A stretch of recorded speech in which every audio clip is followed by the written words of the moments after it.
Pues buenos días a todos. La sesión de hoy corresponde al segundo tomo de Los Grundrises, de la edición de siglo XXI, de la página 396 a la página 423.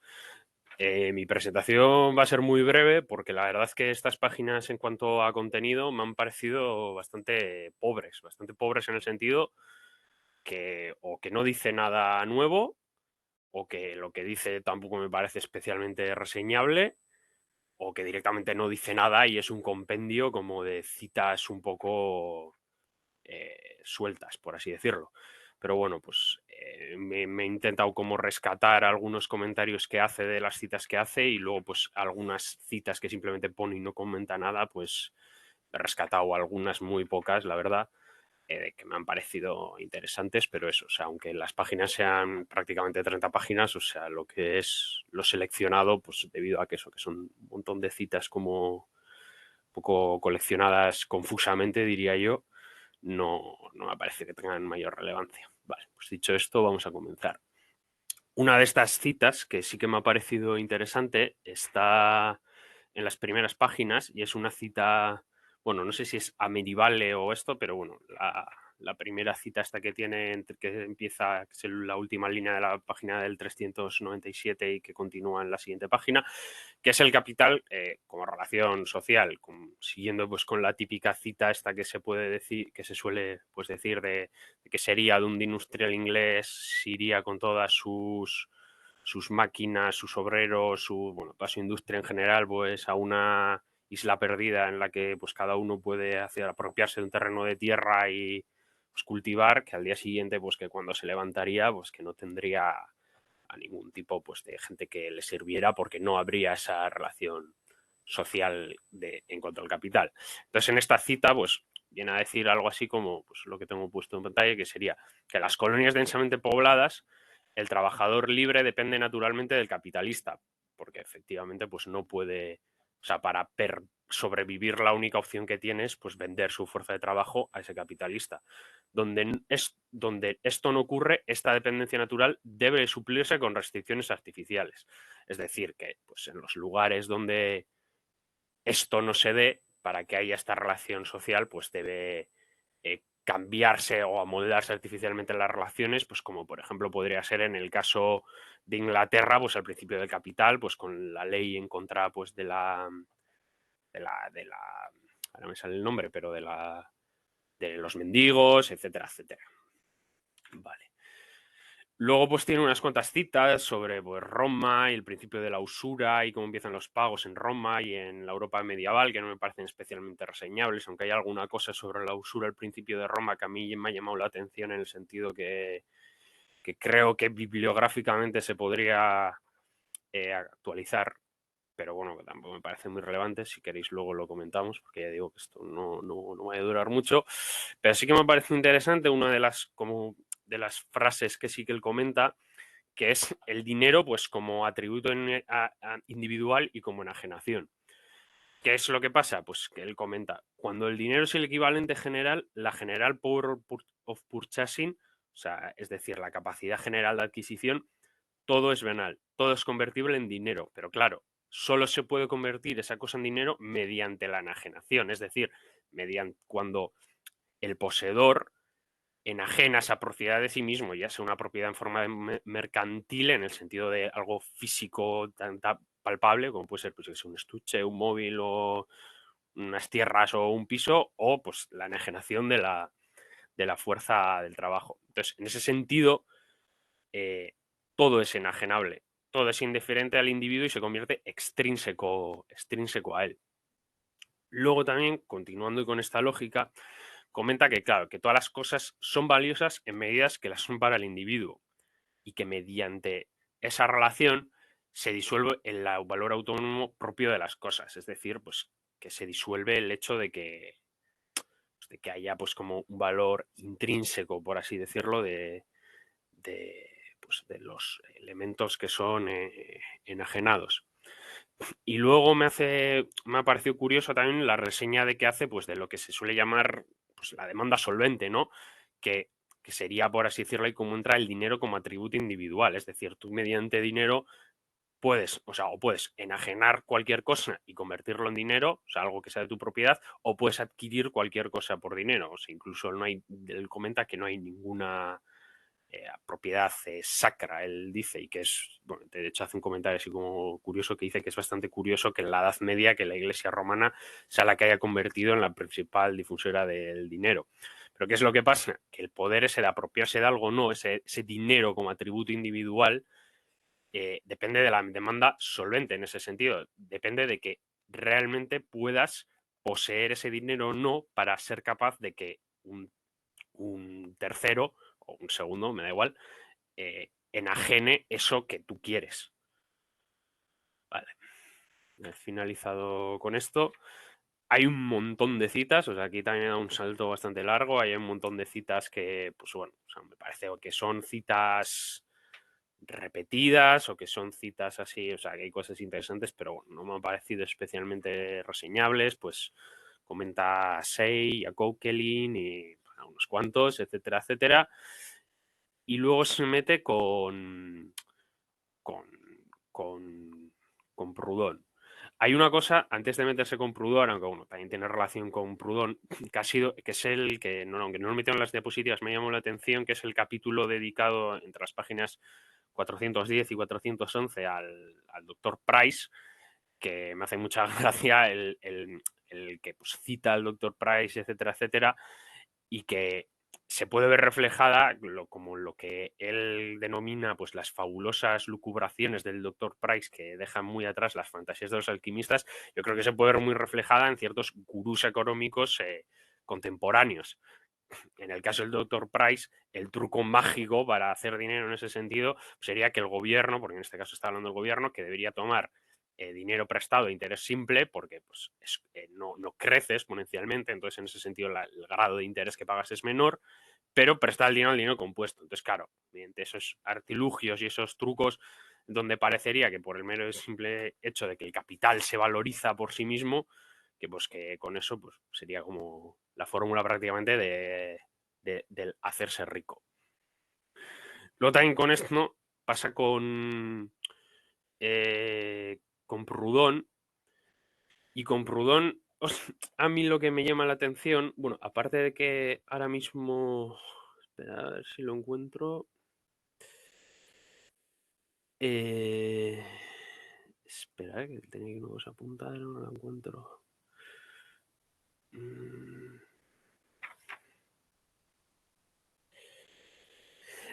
Sí, eso, perdón, Me llama la atención porque al principio Proudhon, o sea, al principio de este capítulo, dice pues que entre la discusión que tiene Bastiat y Proudhon, dice, todo el truco del buen Proudhon consiste en que a él prestar le resulta algo totalmente distinto a vender. Pero luego, no entiendo muy bien por qué, porque claro, ahí hace y expone pues una crítica, pues que bueno, ahora comentaré, pero luego en la 412, al final, en el último párrafo que hay, la crítica que le hace es precisamente, o yo entiendo, si es que no te bien, es precisamente la contraria, que el señor Proudhon es incapaz de encontrar siquiera una diferencia entre el préstamo y la venta.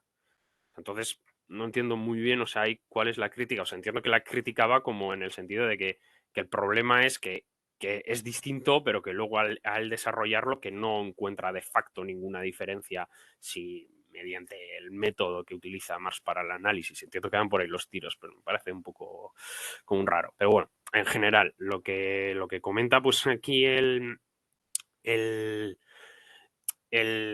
señor Proudhon, básicamente, el fallo que tiene en cuanto pues, a lo que es el préstamo, el vender, es que como, claro, que como el objeto, lo que le induce al error aquí es que como ese objeto que se presta no cambia de propietario, pues que dice ahí, pues le confunde el hecho de decir, claro, este está sacando beneficio, pero luego encima devuelve el objeto. Entonces, claro, aquí lo que habría que hacer es abolir el interés y abolir el préstamo, y con eso pues se solucionaría el problema. Lo que no comen, el problema que tiene es que, claro, que menciona también más, que para abolir el interés, por cómo está la relación social del capital, que se tendría que abolir el capital mismo, que no podría haber otra manera. Pero aquí el error sería que en ese préstamo el mismo valor se está reproduciendo y que su enajenación, es decir, la enajenación que hemos comentado antes, el que se aleja de él o se le extraña, que solo concierne a la forma, no a la sustancia. Es decir, aunque tú lo estés restando, eso pues sufrirá un desgaste, etcétera, etcétera. Ese valor se reproducirá eternamente, se irá reproduciendo. No es magia de que tú dejas algo, encima te devuelven el objeto igual, exactamente igual que como estaba antes, que entonces ahí tienes como una especie de super beneficio con respecto a si lo habrías vendido. Y entonces, teniendo con esto, pues sigue diciendo llamarse en la página 413, que no comprende precisamente, no comprende Proudhon, que al recibir el valor de los sombrereros, porque pues, Proudhon pone un ejemplo con los sombrereros, reciben más lo que a estos les han costado porque en el intercambio con el que trabajo se han apropiado sin equivalente de una parte de ese valor. O sea, es decir, que ahí, pues como el beneficio que reciben es precisamente pues que en ese intercambio se están apropiando de un trabajo pues no pago. Sería, a ver, espera, que no me funciona esto. Vale. Luego hay una cita también que me parece interesante y que de hecho, bueno, no sé si la llega a comentar, sí, creo que la comenta, que es de un tal reverendo Mr. J. Townsend, o sea que se pronuncie, en el que pues básicamente resume muy bien, es decirlo, pues también como lo hemos comentado antes, de pues, el capital como relación social, pues la desposesión, como es esa desposesión de los medios de producción, es una condición bastante importante para el capital. Y el reverendo, pues, dice así, en una de las citas que pone, que la constricción legal, la coerción, perdón, por la traducción que la estoy haciendo aquí al vuelo, es, o sea, al trabajo, pues provoca pues muchos problemas, muchas violencias, mucho ruido, pues mucho como malestar, por así decirlo. Entonces que la coerción legal, o sea, legal del trabajo es muy problemática. A esto se referiría, pues, por ejemplo, a la coerción legal, pues, por ejemplo, del esclavismo, en ese sentido, por así decirlo. Pero en cambio el hambre no solo es pacífico, silencioso, sino que encima, o sea, bueno, que no ejerce con una presión muy clara, sino que encima proporciona un estímulo natural a la industria del trabajo. O sea, es decir, el clásico, pues es que se puede formular de otra manera, de la libertad de elección dentro del capitalismo, que eso trabajas o te mueres de hambre, pero no tienes muchas más opciones en ese sentido. Y aquí Marx comenta eso, que esta es la respuesta efectivamente a qué trabajo es más productivo, si el del esclavo o el del trabajador libre. Que Adam Smith, pues que no podía plantear el problema de esta manera, ya que pues el modo de producción del capital pues presuponía trabajo libre.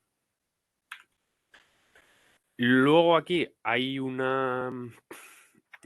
Vale, sí, esto es, creo que es de hecho ya la anteúltima diapositiva. Hay una cosa que yo la he rebautizado o he entendido que se podía referir o que hilando de esto se podría llegar a lo que es la tasa media de ganancia, que luego pues desarrolla Marx, la página 415, que dice así: el trabajo es cualitativamente distinto, también no solo según las diversas ramas de la producción, sino según su mayor o menor intensidad, etcétera, etcétera. Y dice, no es posible investigar aquí naturalmente la manera en la que se compensan esas diferencias y se reduce todo al trabajo simple pues de labor no cualificado. Basta señalar que esa reducción se lleva a cabo, de hecho, cuando se ponen como valores los productos de todos los tipos de trabajo. Entonces, igual ahí llamar a esto tasa media de ganancia no sería igual lo más correcto de todo, pero a mí sí me parece que induce o se puede llegar a inducir, pues eso, que al final que aunque tengas como sectores productivos que sean pues como pues más productivos o que traigan menor o mayor plusvalor o que su trabajo pues requiera mayor cualificación, ergo pues, más trabajo mediamente necesaria, al final todos ahí se reparte, pues se realiza como un reparto de la plusvalía en ese sentido, que pues bueno, se podría llamar, aunque insisto que lo llamé así en su día cuando hice la diapositiva porque me pareció como la manera sencilla de resumirlo, pero también tengo mis dudas en cuanto a llamar a esto o poder decir que se refiere a esto, tasa media de ganancias. Igual, ortodoxamente hablando, no sería lo más correcto, básicamente. Y luego, pues habla en un momento sobre la sustancia común. Y pues dice así Marx: el valor implica una sustancia común y la reducción de todas las diferencias. Aquí habría que debatir, o bueno, se puede debatir, o de hecho se debate, a ver si esa sustancia común es pretérita al valor o posterior al valor. Es decir, si el hecho de poner valor implica después, o sea, o mejor dicho, el hecho de que haya una sustancia común, como puede ser el trabajo abstracto, simplemente entendido como gasto fisiológico, implica una sustancia común y eso da pie a que el valor se desarrolle como tal, así que el hecho de que se desarrolle el valor como categoría en la relación social capitalista haga que ese trabajo abstracto sea una sustancia común que reduzca pues todas esas diferencias. Aquí pues se podría dar pie a debatir esa cuestión porque me parece así como una cuestión que puede ser rescatable de, pues, de estas páginas como para el debate. Y que en este caso, pues que los metales pues aparecen como sustancia del valor. Luego aquí continúa una frase que le llama la atención de Galliani, pues sobre el valor de uso, que pues más o menos la traducción no he cogido, a lo mejor debería haber cogido la de la traducción de la editorial, pero bueno, la traducción que he hecho así un poco por encima yo mismo, dice así el tal Galliani este. El precio es una proporción. El precio de las cosas es el proporción de estas con nuestra necesidad. No tiene aún una medida fija. ¿Acaso se la encuentre? Por mi parte creo que esa medida es el hombre mismo. O sea, es decir, que aunque haya un valor, por así decirlo, de cambio, que el cual pues, se refleja pues, en el trabajo abstracto, también dentro de ese binomio trabajo abstracto concreto y valor de cambio uso, pues está el valor de uso, o sea, quiero decirte, el trabajo concreto que se haga para algo. Dicho de otra manera, que por mucho que yo coja una piedra, y este ejemplo lo he puesto 1000 veces, y la subo, pero bueno, de nuevo, coja una piedra y la suba 25 veces al Everest, y eso sea X horas de trabajo, que no hace a esa piedra más valiosa per se. Y en principio esto sería. No tengo más. Hasta la página 23 también ahí me parece como, pues, como citas así un poco confusas. Hay una cita al final de K. Arndt, como se pronuncie, que le llama pues la atención del impuesto a los perros, pero tampoco me parece muy interesante. Pues, luego, pues también menciona a un tal McCulloch que pues, le dice que distingue entre el valor real y el valor de cambio, a diferencia pues, de otros supuestos ricardianos, etcétera, etcétera, pero poco más. O sea, la verdad que no tengo nada más que resaltar y pues tal y como he dicho, mi presentación no era muy larga, así que hasta aquí mi exposición. Voy a cortar. Di, Joaquín, habla. Bueno, yo retomando dos de las citas que has dicho y añadiendo otra. La primera, que me parece muy útil, pues por ejemplo, si tenemos que hacer si alguien tiene que hacer un folleto de propaganda, el párrafo ese que has leído donde dice, cuando el dinero es el equivalente general, la general power of purchasing, todo es venal, todo es convertible en dinero, pero solo se le puede convertir en dinero cuando se le enajena, cuando el poseedor lo enajena de sí mismo, es decir, la alienación como parte de la relación capitalista normal. Todo es, por tanto, alienable o indiferente al individuo, extrínseco a él. Las llamadas posesiones eternas inalienables y las correspondientes relaciones de propiedad fijas e inmutables se desmoronan ante el dinero. Y continúa. Se disuelve el valor absoluto de todas las cosas y relaciones. Todo se sacrifica al disfrute egoísta. No existen valores absolutos, ya que el valor en cuanto tal es relativo al dinero. Bueno, todo este párrafo eh, pues tiene una retórica que me parece bueno, muy en la línea, por ejemplo, del principio del manifiesto comunista. Es decir, es un párrafo muy utilizable en la agitación y propaganda. Desde el punto de vista más teórico, creo que no comparto la interpretación que has hecho del párrafo de la página 415. Por el contrario, me parece un párrafo importante, pero no porque tenga que ver con la, con la tasa de ganancia.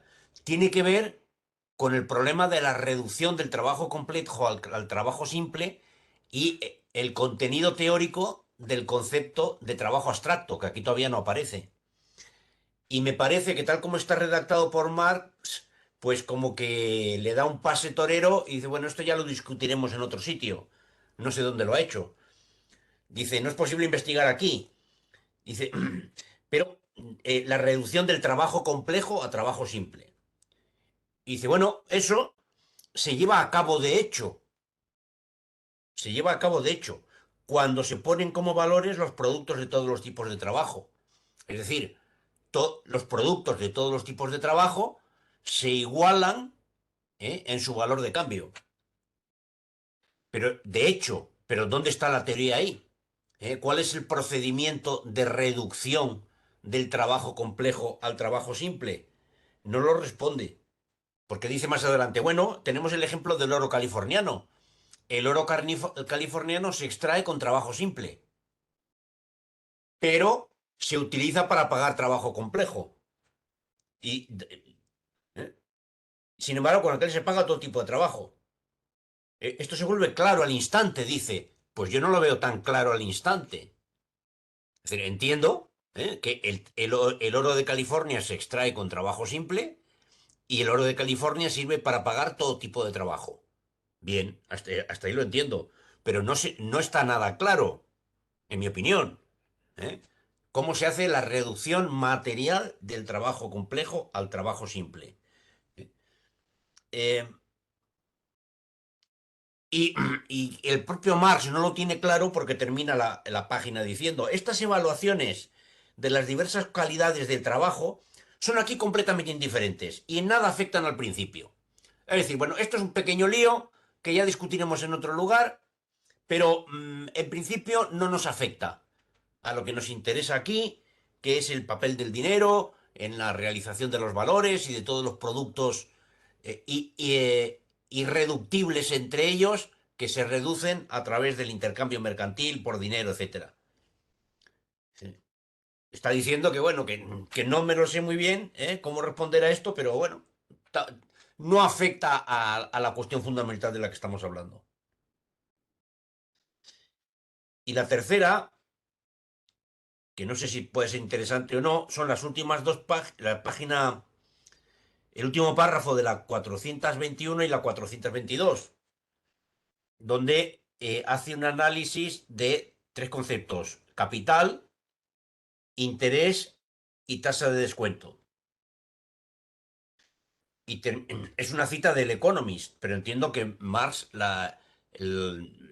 así como hay autores a los que cita para criticar, yo no veo que aquí la esté dando como si fuera una, sino que la dan más bien en sentido positivo. Y si es así, la frase final me deja un poco desconcertado porque dice la tasa de interés depende principalmente de la demanda y oferta del capital. Y la tasa de descuento enteramente de la oferta y la demanda de dinero. Es decir, la tasa de descuento es lo que se obtiene al convertir dinero de crédito en dinero real. Es el descuento de las letras, que va a desarrollar con cierto detalle en el tomo 3 del Capital, cuando habla del crédito, el descuento. Vale, el descuento es cuando se convierte dinero de crédito en dinero real. Y la tasa de interés solamente tiene que ver con el dinero de crédito. Y ambas dependen de la oferta y la demanda. En un caso de la oferta y la demanda de crédito y en otro caso de la oferta y la demanda de dinero. Bueno, me llama la atención. No, todavía no sé muy bien cómo interpretar esta afirmación de El Economist, que además cita una carta al editor que se publicó en El Economist, ¿eh? Prácticamente al mismo tiempo que estaba escribiendo esto, porque es de marzo del 58. O sea que estaba leyendo la edición de turno y estaba tomando notas. Me da la impresión que aquí hay, del punto de vista de la teoría del crédito, en este párrafo hay contenido, pero bueno, en este momento no soy capaz de extraerlo. Y nada más. Yo por responder a lo que ha comentado Joaquín, la primera cita, de hecho, es curioso porque yo cuando la estuve leyendo yo no sé si esa parte la ha reutilizado tanto aquí como posteriormente, porque yo cuando lo leí me sonó bastante Es cierto, cierto. leer algo muy parecido. Y no solo en plan en concepto, porque bueno, en concepto evidentemente se repite, sino incluso como en cuanto a prosa, por Ujú. así llamarlo. Luego, respecto a lo segundo que ha dicho, la verdad que bueno, te agradezco el apunte porque como bien he dicho antes, pues, o sea, no sé, cuando hice la presentación lo titulé así porque tenía que buscar un título, pero como bien he dicho, yo creo que no me parece que igual hablar en ese sentido de tasa media de ganancia, pues igual sea lo más apropiado.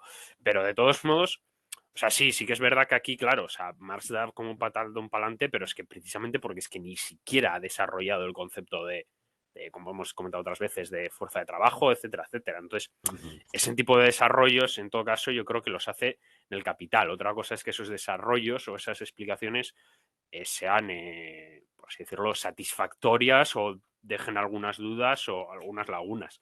Pues claro, o sea, aquí me parece que tal como al punto que ha llegado el desarrollo aquí en este momento, o sea, a mí me parece que no está en calidad de responderlo, porque no ha llegado a ese nivel de desarrollo como para poder explicarlo. Aunque bueno, sí que es verdad que esa frase es importante porque se deja intuir que, bueno, que ahí pues Marx se identifica un problema que en ese momento no sabe responder muy bien.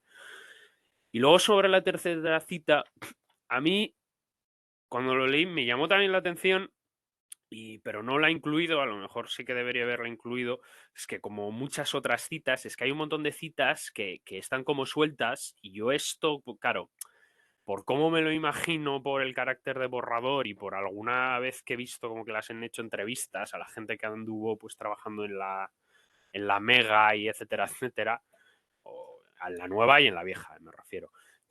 Kasky, me imagino que la persona que editó esto, o sea, es como si pues, había un cajón con cosas de Marx, algunas editadas y algunas sin editar, y igual es que esta carta del editor era como si, evidentemente salvando las distancias, si yo de repente me convirtiera personaje de interés público y habría un montón de gente ahí rebuscando entre mis manuscritos, pues es como el equivalente a que yo que sé, que me cojan pues bueno, en este caso un libro no sería, pero que me cojan pues como una cita o como una cosa que tenga apuntado de un libro y que no comente nada. Igual simplemente lo he apuntado porque me ha parecido interesante algunas cosas, porque me ha parecido interesante para recuperar, para criticarlo, o porque yo qué sé, o porque me ha parecido interesante porque lo que he dicho, lo que dice ahí es una bazofia que no vale para nada, entonces pues lo quiero guardar como de ejemplo por si alguna vez tengo alguna polémica con algún tipo de estas cosas, pues para tenerla ahí acumulada. Entonces, claro, yo por que no hace ningún comentario y cuando hacen algún comentario, aunque sea escueto, se hace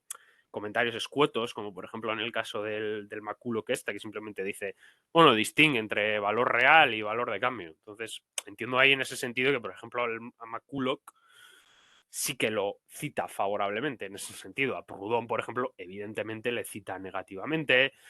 Entonces, claro, yo por el carácter de borrador que tiene el texto, no me tomaría como que por lo menos comparta todo lo que pone en las citas que no comenta. Sí que es verdad que igual hay algunas cosas que comenta o hay algunas cosas que le parecen interesantes, pero igual simplemente lo tenía ahí guardado junto con los borradores porque esa caracterización, pues y que hace al principio, pues de capital, interés, etcétera, etcétera, pues le parece interesante, pero luego, pues el hecho de cómo evoluciona o deja de evolucionar el ratio de interés, pues igual no le parece correcto o no le, o sea, vete a saber, o sea, quiero decirte, es un poco, me parece o sea, me parece que no hay como suficiente fundamento en ese sentido como para decir que lo cita favorablemente o no.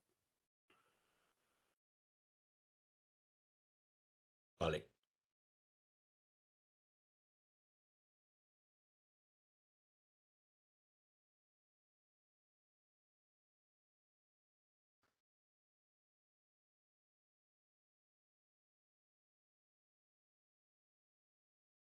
Habla, Andrés, tienes la palabra.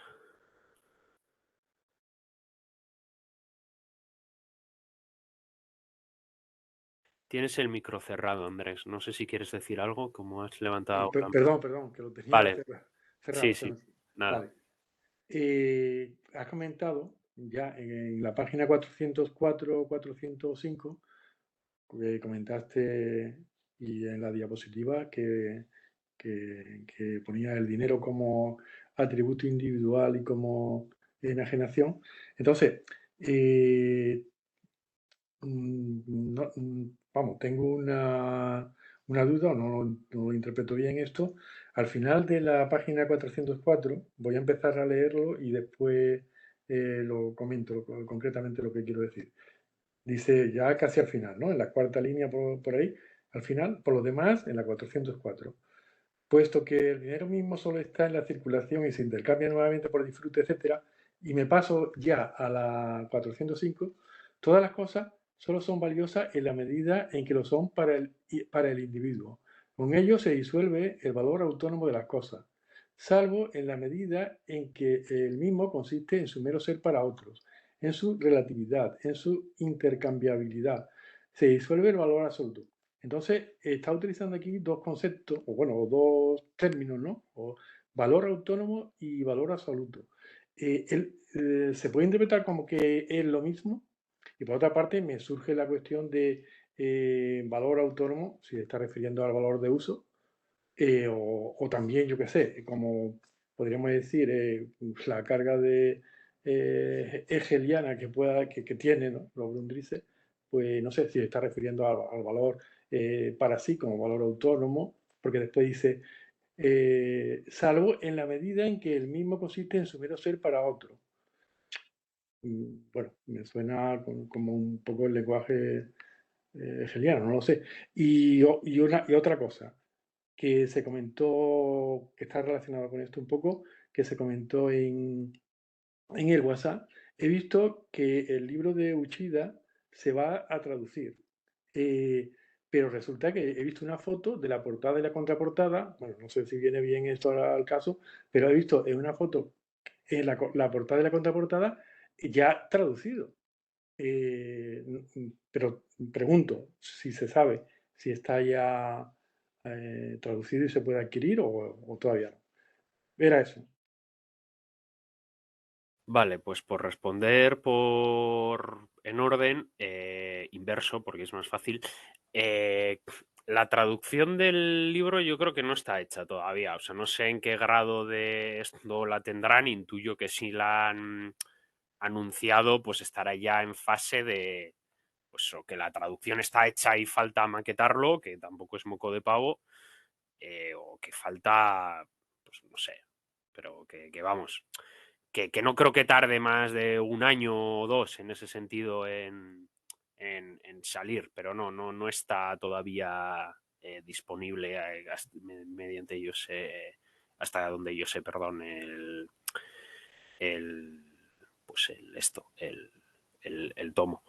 La editorial, por cierto, ya para darles también otra empujoncito, es la misma que ha reeditado los tomos que estamos leyendo ahora en la cuestión del partido. O sea que la verdad que no sé quién está pues detrás de esa editorial, pero la verdad que se está haciendo un curro importante. O sea, si miráis también en su catálogo, otros textos que tiene textos también bastante clásicos, o sea, no tienen editado el Manifiesto Comunista, porque pues no es necesario, pero clásicos en el sentido de textos típicos que hace tiempo que no se editan, etcétera, etcétera. O sea, la editorial es, por si queréis echar un ojo, lo tengo aquí, ediciones 2 en 1, que tiene bastantes cosas. Hay muchas más editoriales de este tipo. Hay una también así que es como del estilo que es Dos Cuadros, que también tiene como clásicos, así como traducidos. Incluso hay algunos que son también traducciones o así. O sea que yo os animaría a echar un ojo.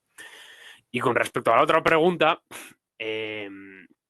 yo diría, y si no, pues que me corrija, que cuando dice que se disuelve el valor autónomo, o sea, está hablando precisamente de ese binomio que he comentado antes de trabajo concreto abstracto y valor de uso y de cambio. O sea, es decir, la característica pues de una mercancía es que como tiene o sea, hablando, o sea, explicándolo un poco sin entrar en demasiado como precisión, como tiene una sustancia común, que sería pues el trabajo abstracto, es intercambiable por cualquier cosa. Entonces, el dinero, como también es representante o sería representante de eso, pues permite adquirir y enajenar a una segunda persona cualquier cosa.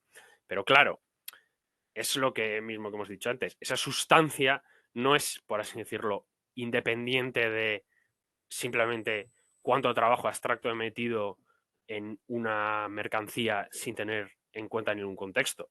Esto, por ejemplo, se me puede entender en un ejemplo pues mucho más claro. Si hay 3 fábricas y las 3 fábricas producen la misma mercancía, pero para cada una pues producir la mercancía necesitan tiempos distintos, o sea, aunque necesiten tiempos distintos, el valor, entre comillas, de esa mercancía no va a ser el trabajo absoluto que haya metido cada fábrica en esa mercancía en ese sentido, sino el trabajo socialmente necesario.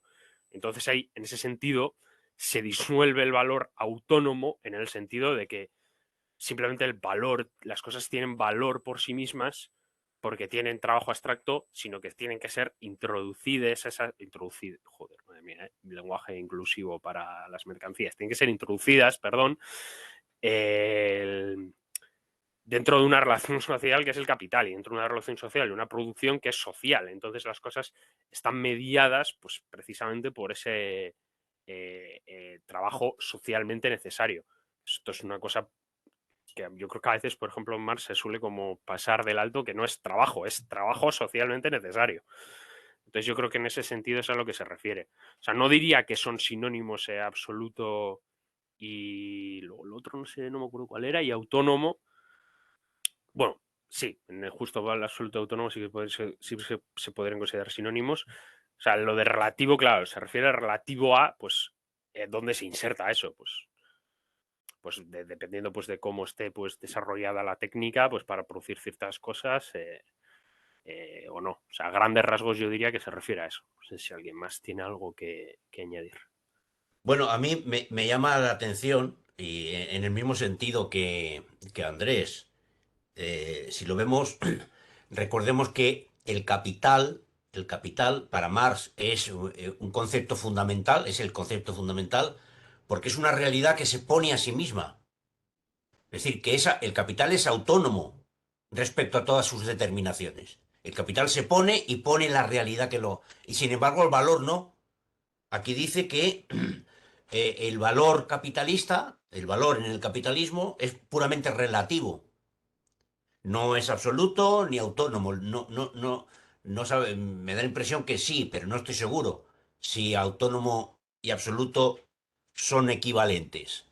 Pero sí que sí entiendo que va por esa vía, por esa cuestión. Es decir, el valor no es una categoría, no es un concepto, porque no se pone a sí mismo, es una pura relación. Por lo tanto, no tiene entidad más allá de la que le da el capital. Si desaparece el capital, desaparece el valor. No desaparece el trabajo. El trabajo no desaparece. El trabajo asalariado puede ser, pero el valor sí.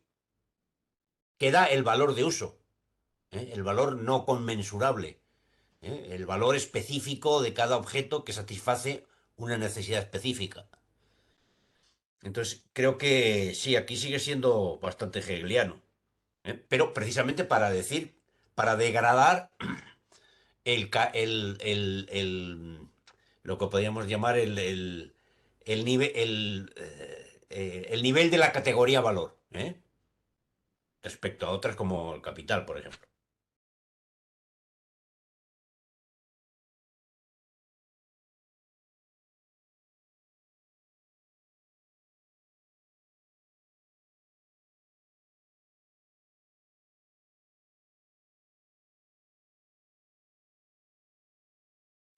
Sí, yo con lo que dice Joaquín, sí, esto, a mí sí que es verdad que también me interesa, o sea, no me quiero meter ahí, pero sí que me interesa también eso, interesante como resaltar, como en términos hegelianos, a diferencia, pues, por ejemplo, de otras lecturas que se puedan hacer, porque yo a veces he leído en ciertas lecturas, pues, que claro, que qué es lo que instaura el capital, pues el valor, ¿no? El valor, la ley del valor, y porque como hay ley del valor, pues eso crea el capital como relación social. Claro, es que precisamente el método es al revés, es el concepto, que es el capital, que está libre de determinaciones, es lo que determina el valor, no es al revés, no entenderlo en un sentido como, de la academia burguesa en el que desde las singularidades o las particularidades tenemos ciertas burbujas y esas ciertas burbujas forman una totalidad, sino a partir de la totalidad del concepto que está libre de determinaciones. Esto es una cosa pues que hemos comentado en anteriores sesiones, perdón, que no sé hablar, se va determinando a partir de ello como las cosas que determinan las cuestiones. O sea, que a mí sí que me parece interesante también, o sea, recalcar esa lectura en un sentido más hegeliana, ya no solo en cuanto a lo que se dice o no, sino en cuanto también al método en sí, de análisis de las relaciones.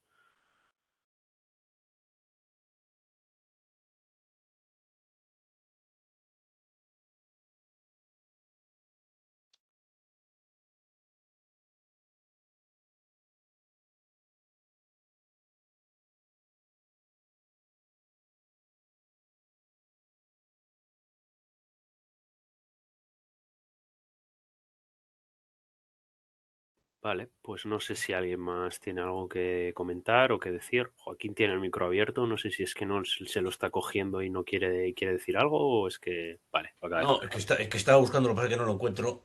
Si había en el libro de Hiroshi Yoshida alguna referencia a estos párrafos, me parece que no. Vete a saber. Es que yo creo que el Capital, o sea, perdón, el Capital, los Gurundrises ya en estas páginas, ya en la tercera no te quiero ni contar, o sea, se nota, yo creo que como que van perdiendo chicha en ese sentido, o porque empieza a repetir cosas o tal.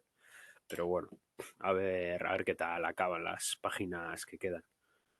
Pero bueno, sí, si encuentras algo que comente Oshida o lo que sea, pues o si lo ves ahora, pues comenta y si no, pásalo por el grupo. Pero vamos, que esto yo creo que es una cosa que igual no sé si tan explícitamente tendría que hacer memoria, pero yo creo que ya lo ha mencionado. Bueno, en otras obras sí, pero los mismos Grundrises yo creo que ya ha salido como a colación este debate alguna otra vez o esta cuestión que a mí o eso quiero recordar. Vale, pues no sé si hay alguna pregunta más, algún comentario. Si no es así, voy a dar 5 segundillos de cortesía. Y si no, pues dejamos aquí la sesión.